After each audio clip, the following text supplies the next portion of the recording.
afternoon, everyone. Don't mind Dr. Johnson and I, our friendly banter. If you all didn't know, Dr. Johnson and I are originally from areas that are about, what, Keith, about 30 minutes or 20 to 30 minutes away? In fact, it's about, Centerville to Hollis is about 12 miles.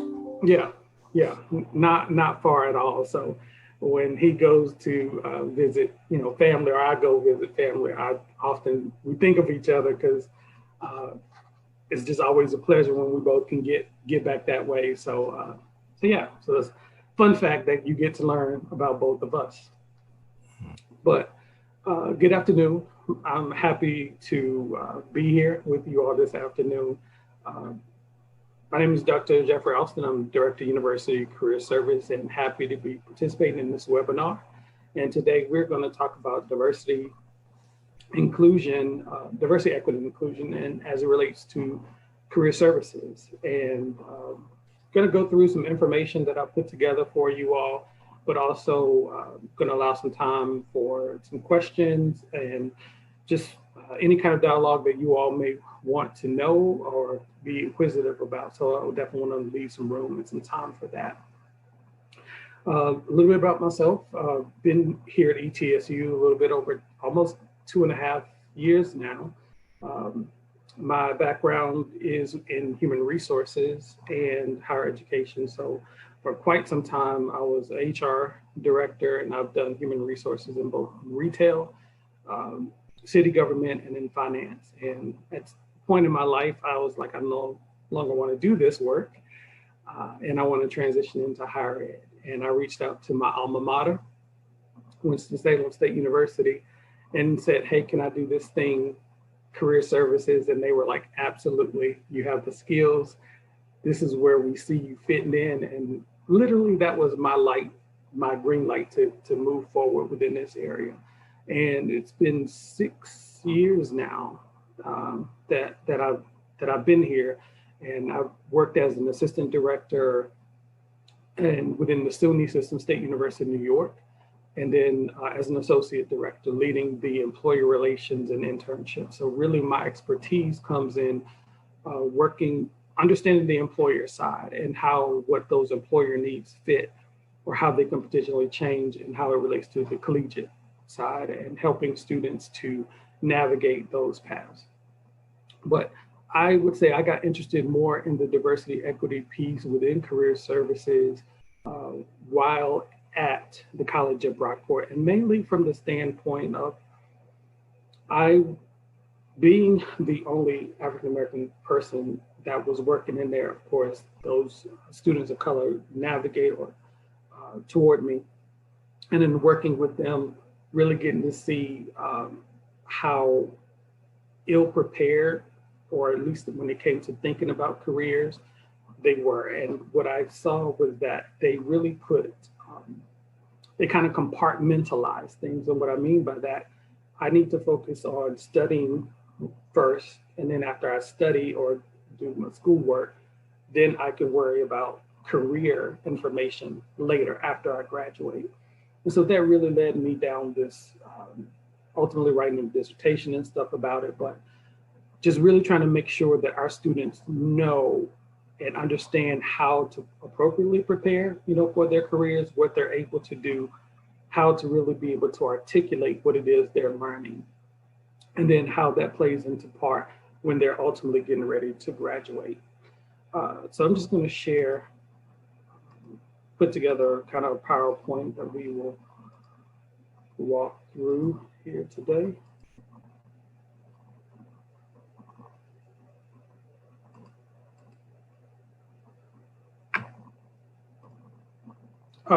So here, I really kind of want to ground us in some definitions, and these definitions of diversity, equity, and inclusion are taken from NACE, and you will hear me reference NACE quite a bit today. It is the National Association of Colleges and Employers.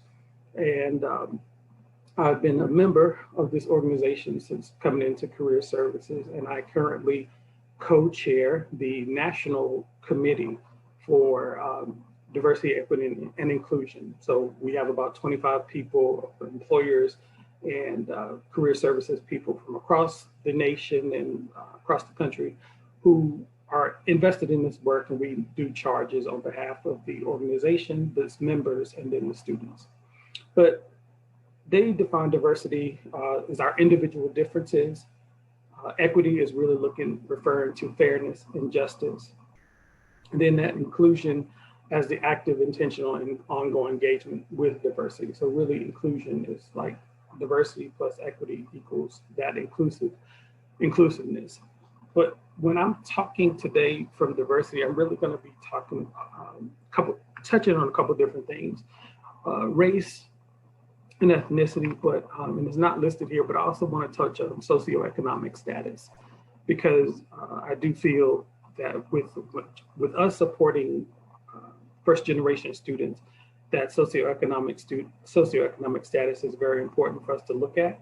And I also think that with socioeconomic status, it does run the gamut of race and ethnicity. So it helps to paint it in a broader lens. So we look at diversity, equity, and inclusion in career services.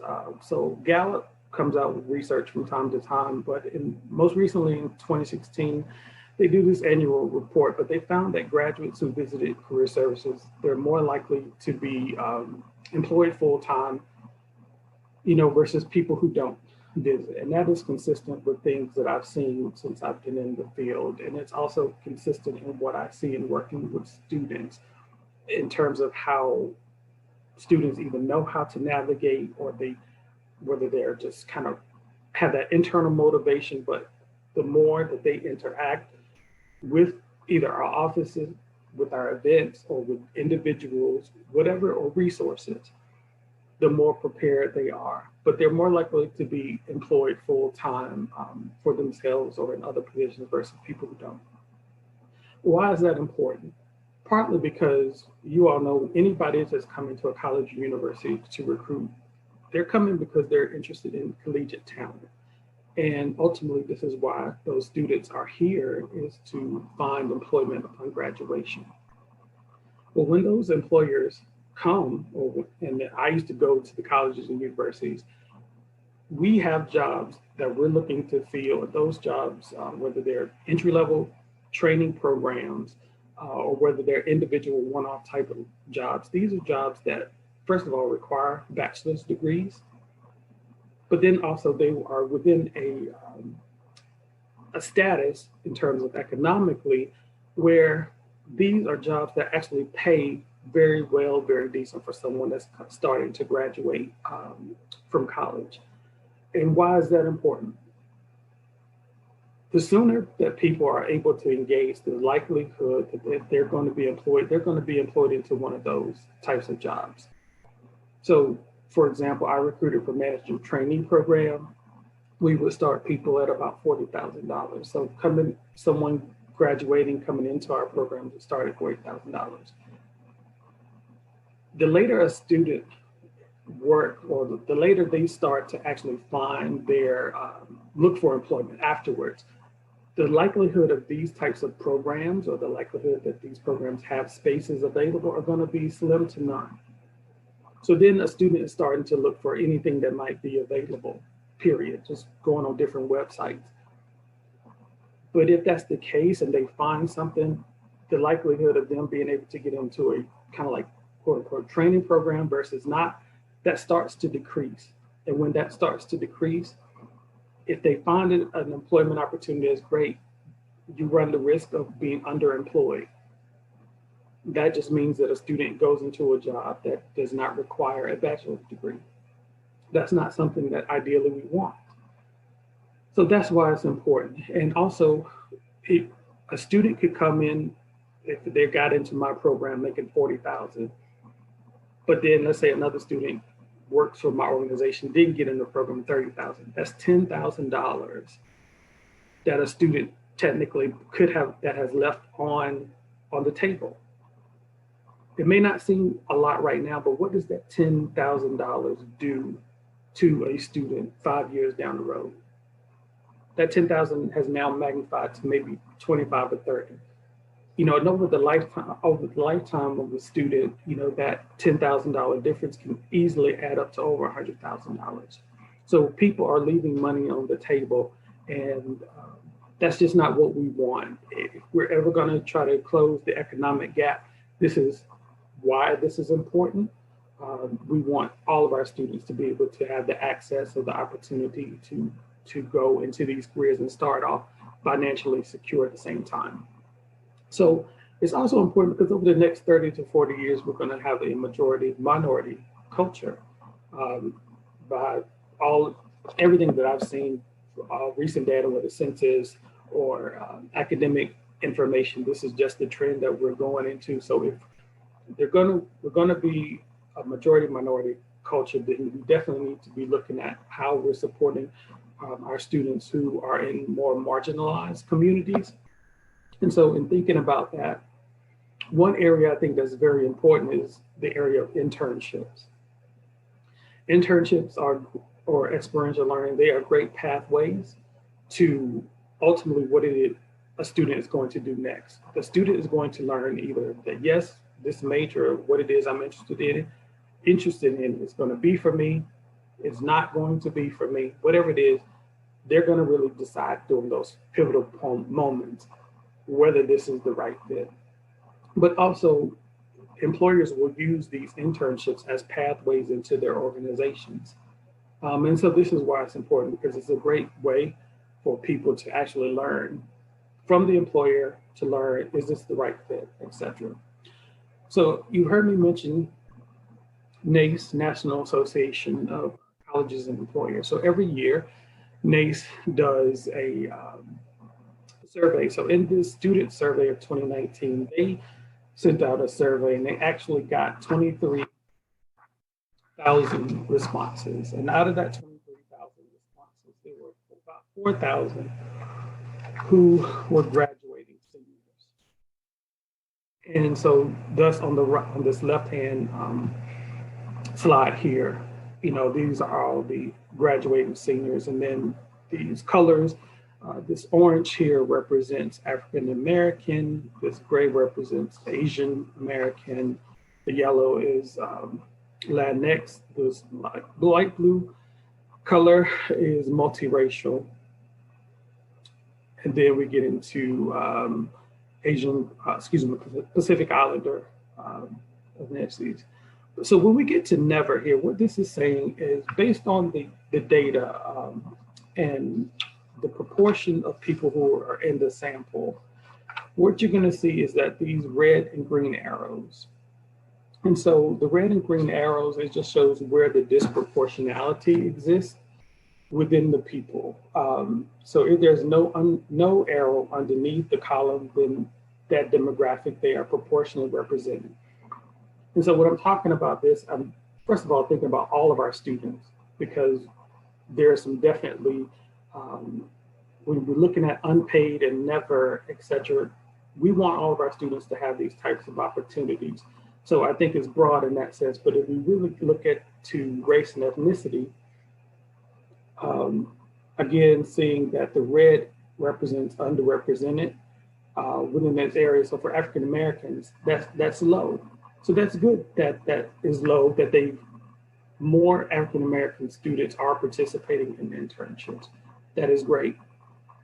But it's disproportionate when it comes to our Latinx students. They are never having those opportunities to participate, as well as our multiracial students. And then when we look at the unpaid internships, so in proportion to the majority, this is where we start to see, at least for African Americans, where that disproportionate pieces lie, that even though they may be participating in internships, they are overwhelmingly participating in unpaid internships. So even though they're getting that experience, we need to really work to try to find where there are opportunities for paid internships. Asian Americans, they are in a point where, again, they are underrepresented. And then within the unpaid, also the multiracial students. they are, where they are unpaid as well. But here, if we look at our Latinx students, they're kind of proportionate. So we definitely need to make sure that we are working to get some more opportunities. But if we look at pay here, overwhelmingly our white students are in, paid internship opportunities. But this is where there are opportunities for our African-American students, definitely for our Latinx students. And so it's just really important as a Career Center director that I am making sure that a lot of the internship opportunities we are looking for,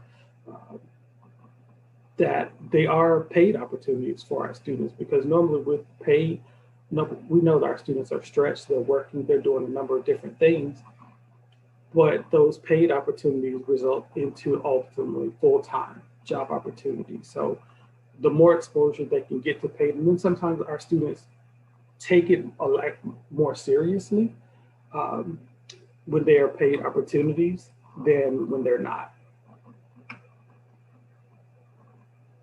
Oh, I'm sorry, Chastity, you mentioned you're unable to view the change in slides. I'm sorry, so are you seeing still the first slide? You can see it now? Okay.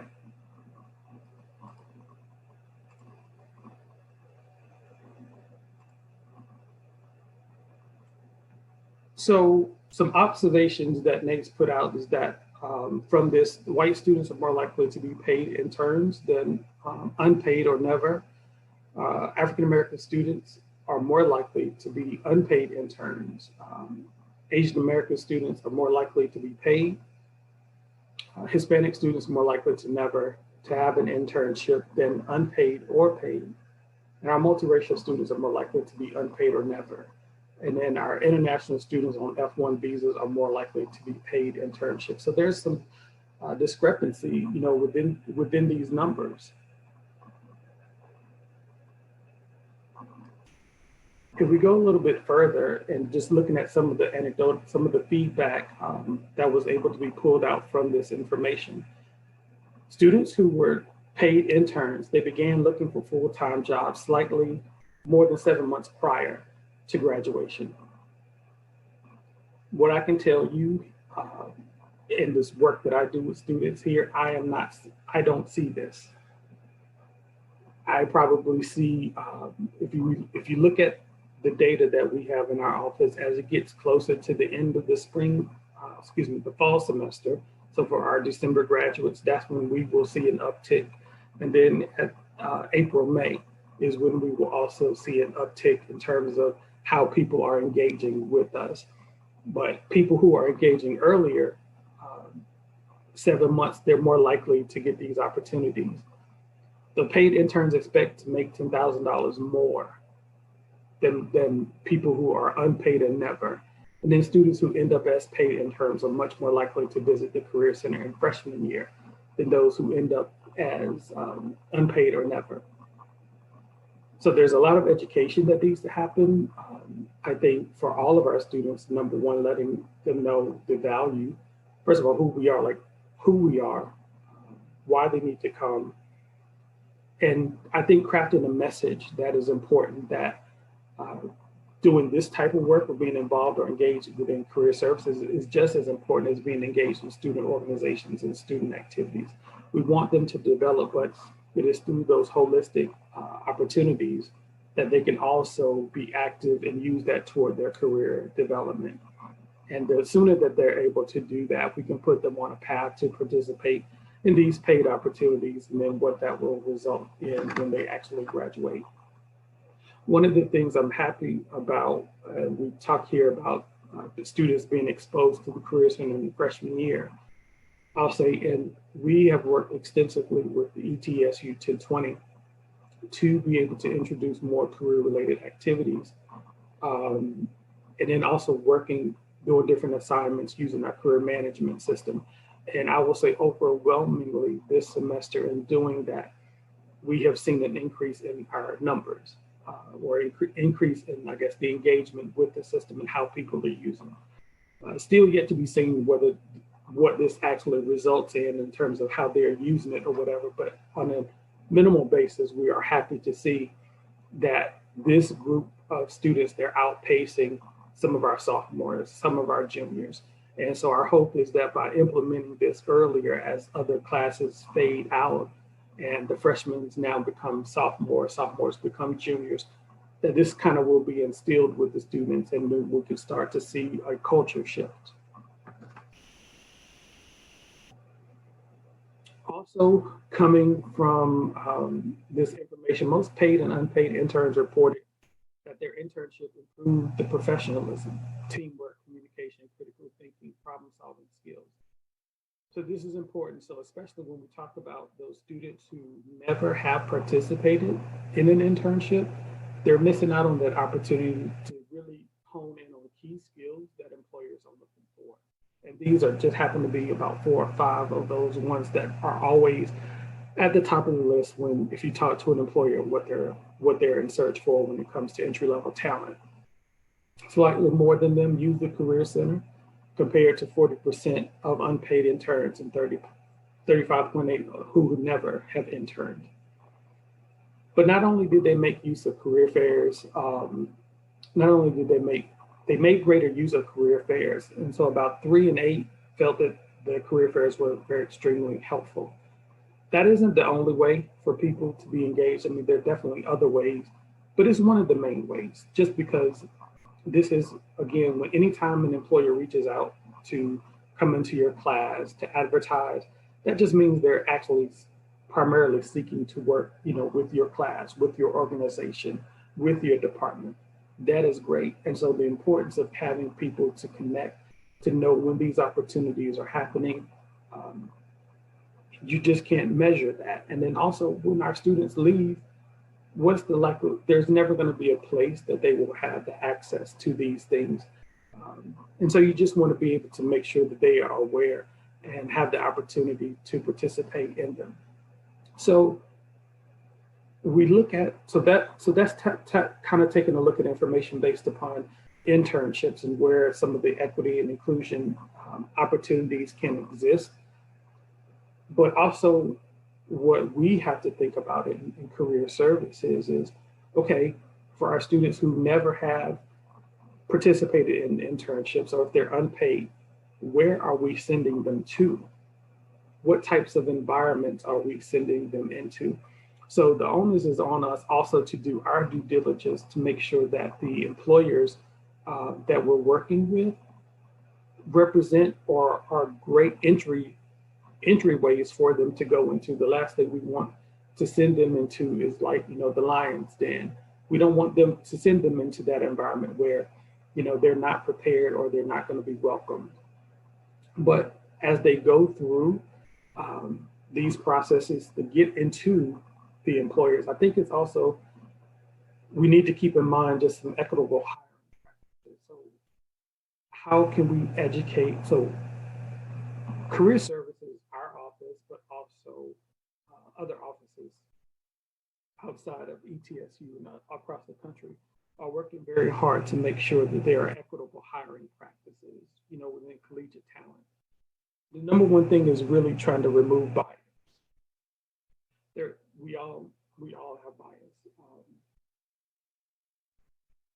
I think it's important for us to recognize that before we go into any kind of hiring practices, before we go into any type of situations, just so we can ground that bias and make sure it is not showing up especially within the hiring process.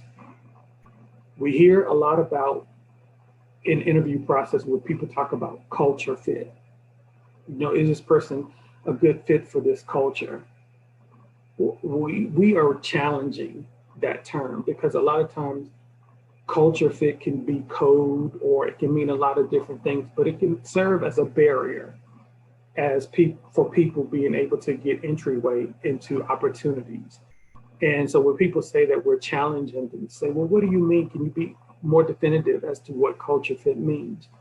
And we just want to make sure that what they're sharing is equitable. It is equitable across the board for all people and not one set of standards is being applied to another. there's definitely an urging on Career Center's parts to have blind resume reviews. There are software programs, different CRMs or talent management systems where you are able to have blind resume reviews. So when someone submits a resume, you're not able to see their name. You're not able to see, where they may have went to school. So when you're really looking at people, you're trying to see based on their skills, their values, what it is they bring to the table, and looking at people, one equally versus being able to see a person's name and how does that weigh into how someone else thinks.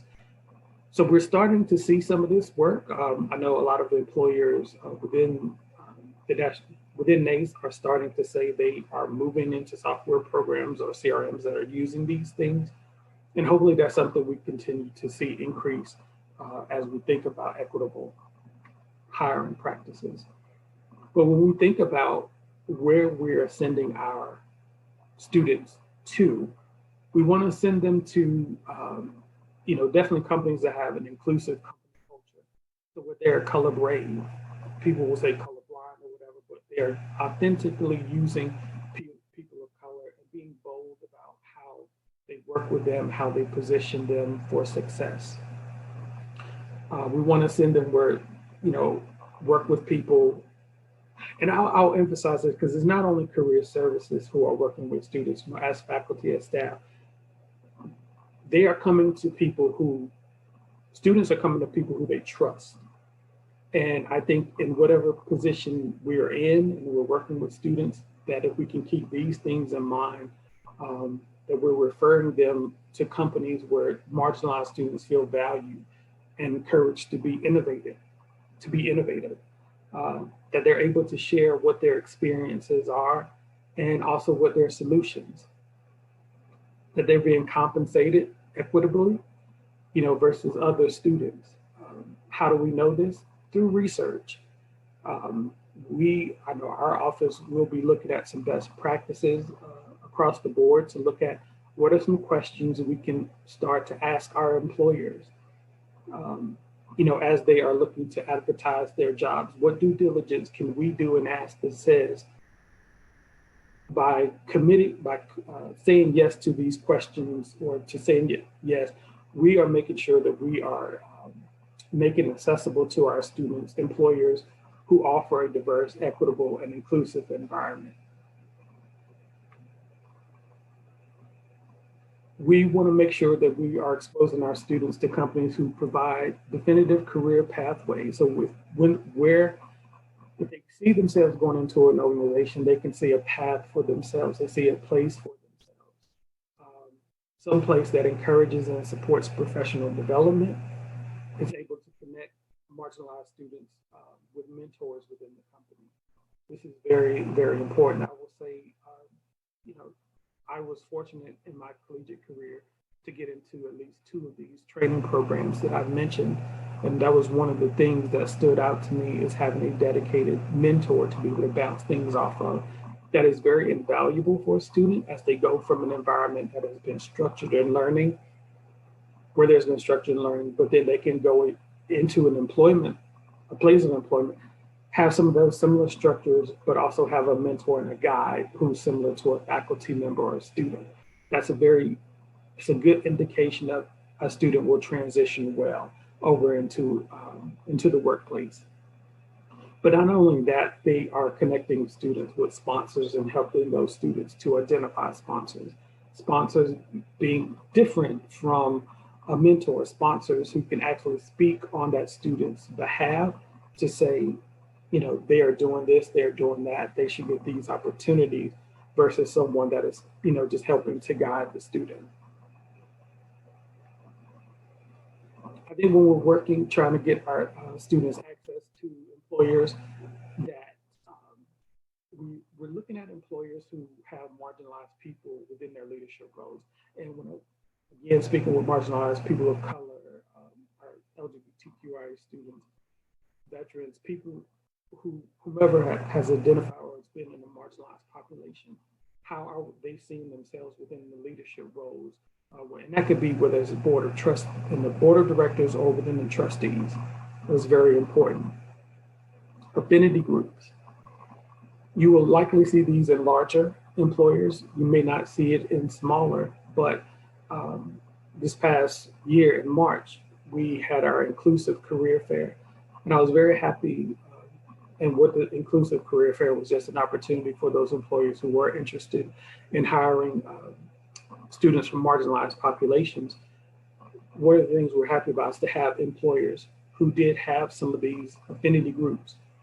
So if Eastman happened to be one of them, if a student starts to work for Eastman, there are set groups within this organization that a student can engage with. And so when they come in, there will be community that'll be there. So a student is leaving, quote unquote, the safe space,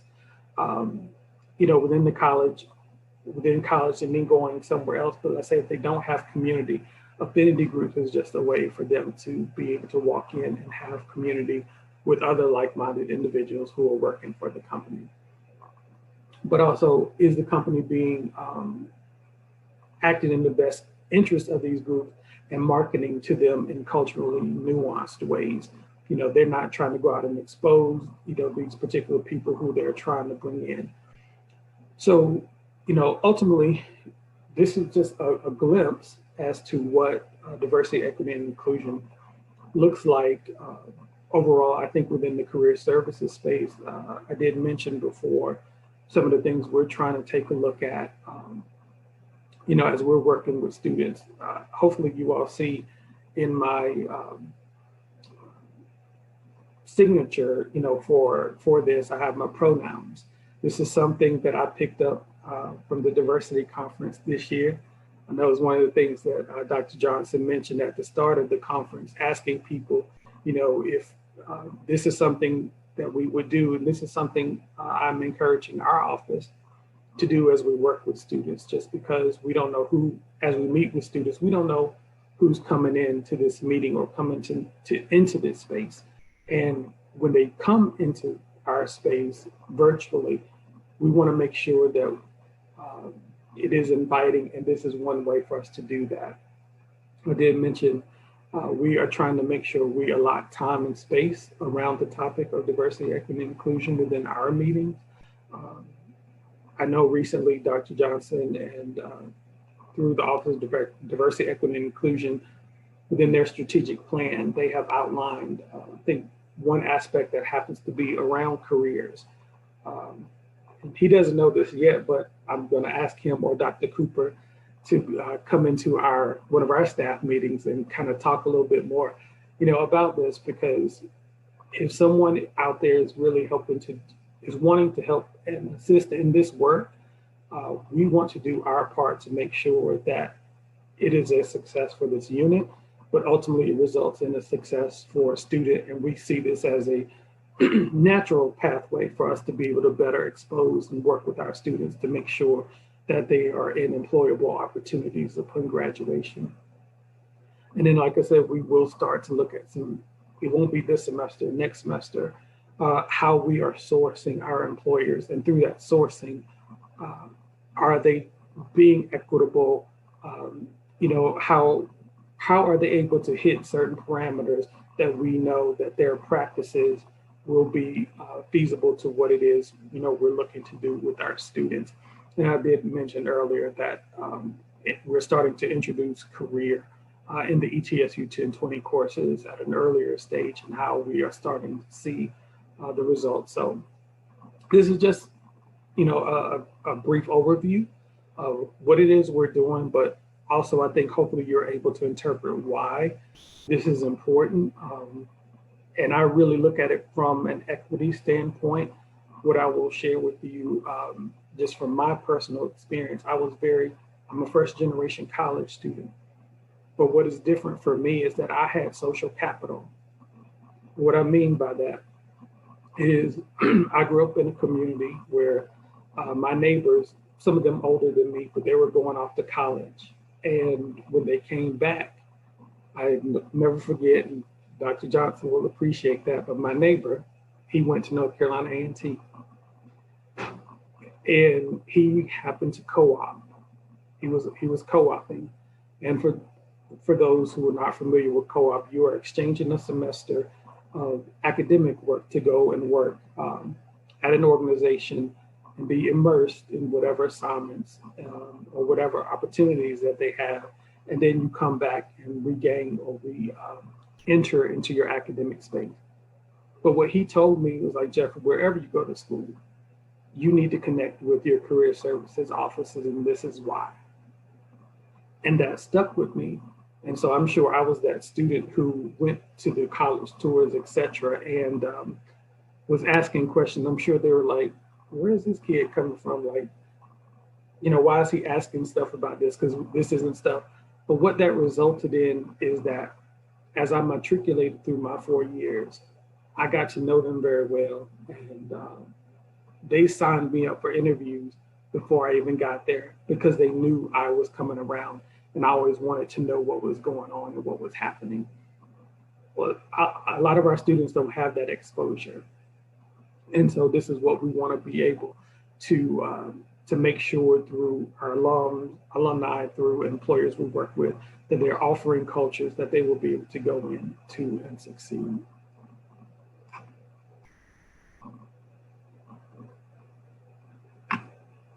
And I got a note about my volume, so I don't know why that is happening. So at this time, I'm going to, just kind of open it up for some questions. And again, hopefully you are able to hear me. I will kind of go up a little bit, but I'll just kind of open up to some questions and see what people have to say. And I did get a note from Dr. Cooper saying, hopefully, again, you were able to see the slides. They progressed well as we went through and everything. And I'll just open up for any questions or comments. Hi, Jeffrey, this is Saron. This was a really good talk and presentation, and a lot of stuff resonated just with me on my own journey and moving towards career and still relevant now. I had a question in terms of, I teach in biology, so I'm in biological sciences. What kind of advice would you have for faculty? I teach a large lecture class, so I have about maybe on a regular, when we're not in the pandemic, about 650 students I interact with a year. And so I, talk to the students about some career opportunities, try to connect my course content to career opportunities. But what kind of advice or things could departments do, one within courses to help with this, but then also within the departments as we encourage our students to get internships? But how could our teaching and what we do as a department also help and aid in some of the things that you've mentioned in terms of equity, diversity, or just helping better prepare them for the things that you mentioned? Absolutely. Thank you, Dr. Foster. So one of the main things I think, and this is applicable, I think, to all faculty would be, we are starting to move to a workforce that is going to be more skill-based. And so they are really looking at what the students are learning from the major versus what the major is in general. So students I find are always very quick to say, well, I'm a chemistry major, I'm this major. But if they really look at the essence of what they are learning from the major, so I'm sure the major may have learning objectives that say the student is going to have these skills, or is going to be able to do these things. Working with the students to be able to articulate that and then identify, okay, even though I'm a biology major, I may want to use these skills in this industry, in this particular area. So getting them from thinking specifically about the major to more or less what it is they're learning from it. I definitely think that exposure to companies. So one thing that we do have here, and this is speaking from my area, Melinda LaPrade, who's over in business and technology, we have relationships with a lot of different employers. Feel free to use us when you're thinking about your curriculum for the semester. I love to be able to have someone with this experience. And all we have to, like, employers are chomping at the bit to get into your classrooms. Like literally, we're doing a double dutch, and you know how people are jumping in, like they can't wait Yeah. to get Yeah. into a classroom. And so we have exposure, and we can work with them to do that. And what the employer will do is really talk with you to identify what it is you want them to speak on and reiterate those points. I think, however, we can expose them to other students. Peer-to-peer learning is very awesome. And so the more we can expose students, let's say if there are students who are doing internships in biology labs or in specific companies, the more we can expose them to those students and have those students share what it is they're doing, they will really connect with them. So those are just some of the things that come off. Hopefully, if we return to, we get past this with COVID, I think opportunities for students to site visit and actually see. So for example, there's a company locally I've been trying to connect with called Lab Connect, who are going to be headquartered here.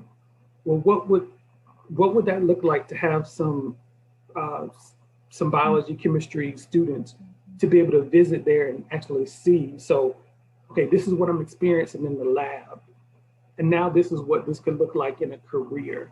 It starts to make a big change when I see it and see how it's applied.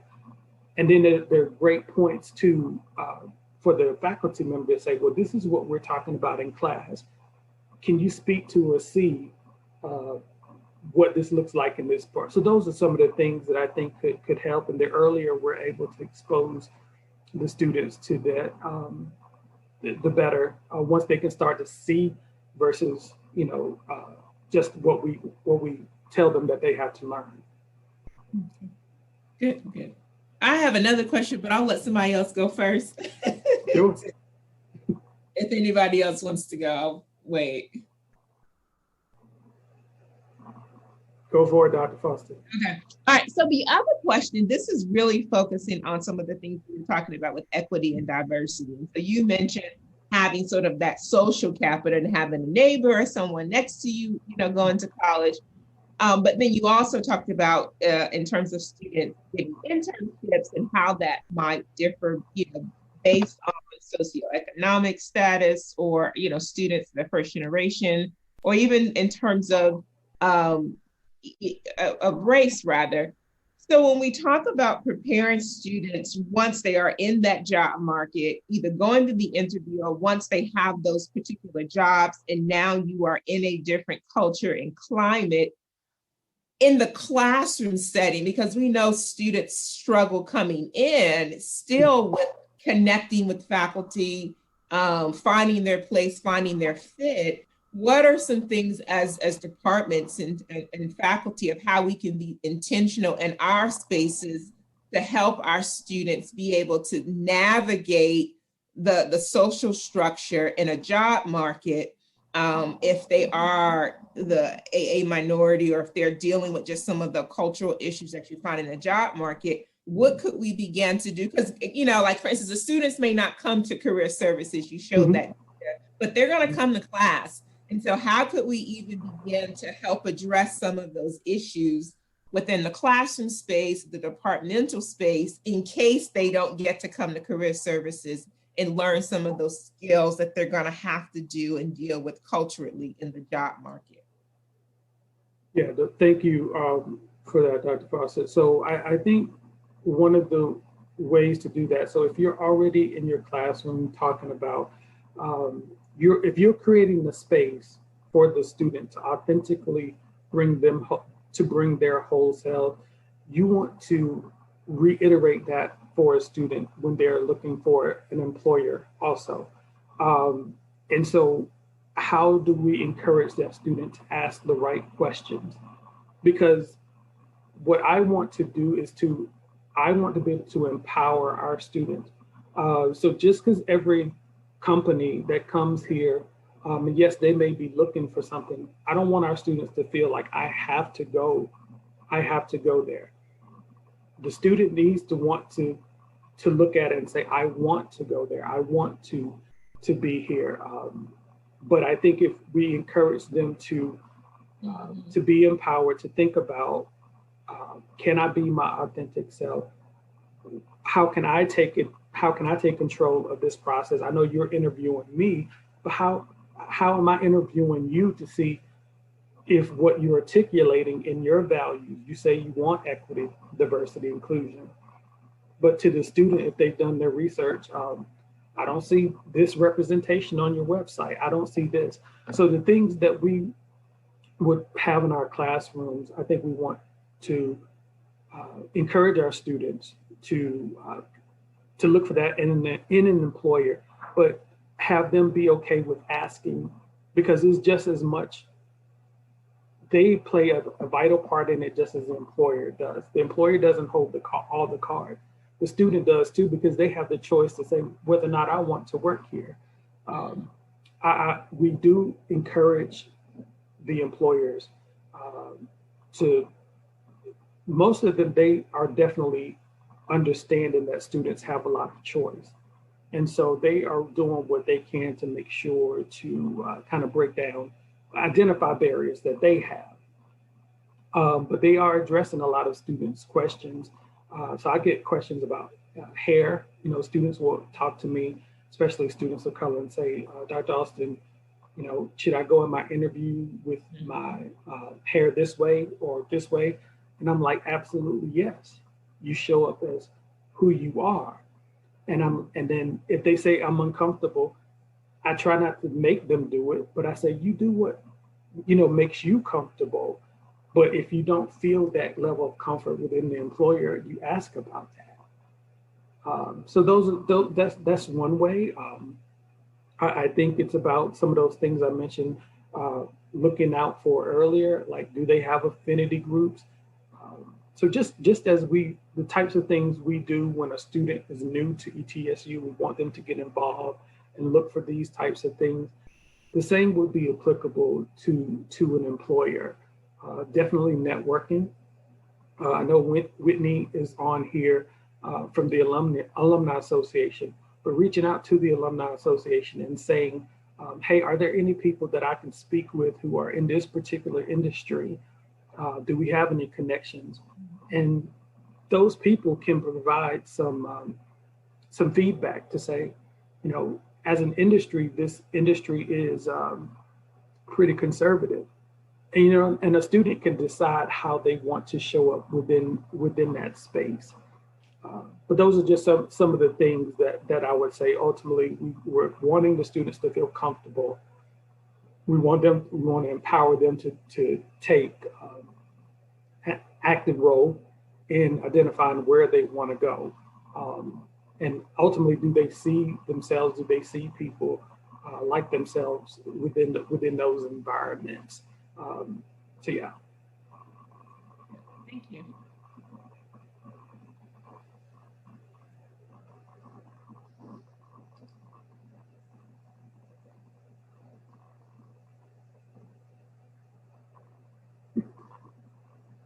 Absolutely, Whitney. I didn't want to take you away from your lunch, but you know, as you all, if you do hear students who might be in certain industries, and I always tell students that's one of the first places I tell them to, and they don't think of, you know, going to the alumni, they see it as a separate group. But I'm like, no, if you go to them, like, they may not be able to give you a person's names, but they will likely help facilitate the conversation. And also, as an alum, you know, this may be one of the ways that they can quickly or easily engage with our students versus being able to give right away. So if you all are working with students, and, you know, encourage them to get into the Alumni Association so that they can help other students behind them. Because when we do return to, when we can visit, I would love to be able to take students around, you know, to the region, to some of these employers, so that they can have this exposure to be able to ask these questions and see what this looks like actually, you know, within an employer space.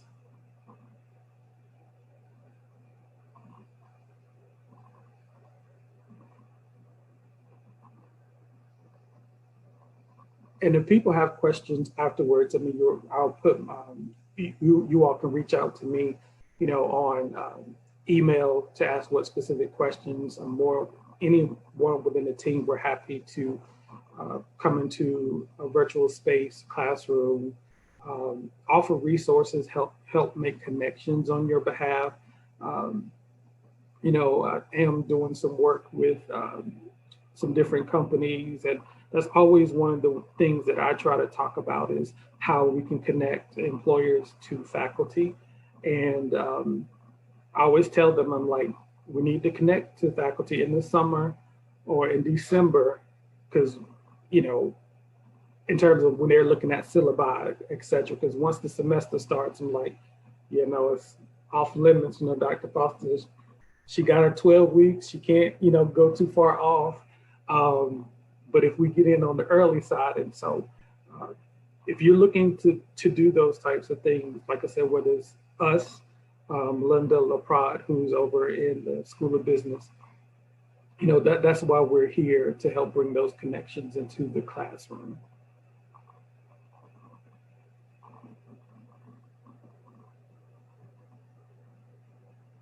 Well, I'm not going to keep you all longer, you know, than what needs to be. We're all busy, and if I can give you 9 minutes back into your schedule, you know, I want to be able to do that, unless Dr. Johnson's going to come in here and utilize those 9 minutes or 8 minutes now. So. Well, I wasn't going to let you off the hook for 9 minutes, but what I will say, you know, I want to thank you for your wonderful talk today. Oftentimes we associate equity and inclusion and even diversity from all the things that we do. And I think one of the things that I'm starting to see more of at ETSU, we're starting to use equity and inclusion as part of all that we do at ETSU, from, you know, career services, curriculum, athletics, I mean, across the board. So I really appreciate, you know, this very informed, detailed presentation that you provided today. It's very helpful. You know, oftentimes, you know, we don't know how much we don't know until we're listening to someone who provides us a wealth of knowledge that we may have heard about, but may not have really applied it. So thank you for helping us kind of put things in context with equity and inclusion as it relates to career service. Also, for those who are participating, I would like to encourage you to complete the evaluation. You're going to receive an email shortly after, typically a couple of hours after the Lunch and Learn. I encourage you to provide us your feedback, because that's what keeps us going and helps us to understand, you know, if there are other subject matters or areas that you would like for us to present to you as a faculty, staff, or student population. This is an opportunity to communicate that to us. If you like Jeffrey, toot his horn, you know, but I think he did a great job. So I really appreciate all the work that you're doing in career services. And again, I thank everybody for participating. I mean, I think, you know, this provides a great outlet to learn a lot of information that we can apply to our own areas. So thanks, Jeffrey. You don't get it quite 9 minutes, but you do get 7. So thank you so much. You all have a great day. All right, Thank you all. Have a great afternoon. Okay. All right. Take care, y'all.